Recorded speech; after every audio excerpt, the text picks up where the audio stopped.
Hi guys. ఈ వీడియోలో speed control tool use చేసి వీడియోని స్లో అండ్ ఫాస్ట్ ఎలా చేయాలో నేర్చుకుందాం.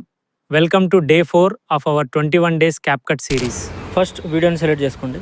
తర్వాత కింద కనిపిస్తున్న ఆప్షన్స్ని ఇట్లా లెఫ్ట్ సైడ్కి మూవ్ చేస్తే మనకి ఇక్కడ స్పీడ్ అనే ఆప్షన్ ఉంటుంది. దాని మీద ట్యాప్ చేస్తే మనకు normal, curve and velocity effects అని చెప్పి 3 ఆప్షన్లు కనిపిస్తుంది.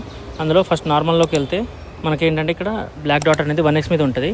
అక్కడి నుంచి లెఫ్ట్ సైడ్కి మూవ్ చేస్తే మన వీడియో అనేది స్లో అవుతుంది అండ్ రైట్ సైడ్కి మూవ్ చేస్తే మన వీడియో అనేది ఫాస్ట్ అవుతుంది. అండ్ కింద కనిపిస్తున్న స్మూత్ స్లో మీద ట్యాప్ చేసి బెటర్ క్వాలిటీ అనేది సెలెక్ట్ చేసుకో. నెక్స్ట్ కర్వ్ గురించి తెలుసుకుందాం.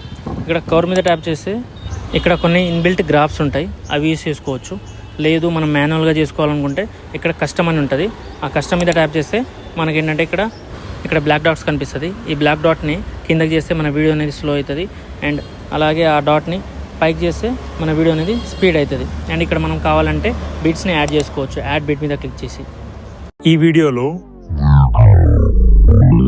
ఆడియోని బీట్స్ ఎట్లా యాడ్ చేయాలో, నెక్స్ట్ వీడియోలో కీ ఫ్రేమ్స్ యూస్ చేసి ఆబ్జెక్ట్స్ అండ్ ఇమేజెస్ని ఒక ప్లేస్ నుంచి ఇంకో ప్లేస్కి ఎలా మూవ్ చేయాలో, అలాగే fake Zoom in and Zoom out effect ఎలా క్రియేట్ చేయాలో చూద్దాం. ఇలాంటి ఎడిటింగ్స్ కోసం మన పేజ్ని ఇప్పుడే ఫాలో చేసుకోండి.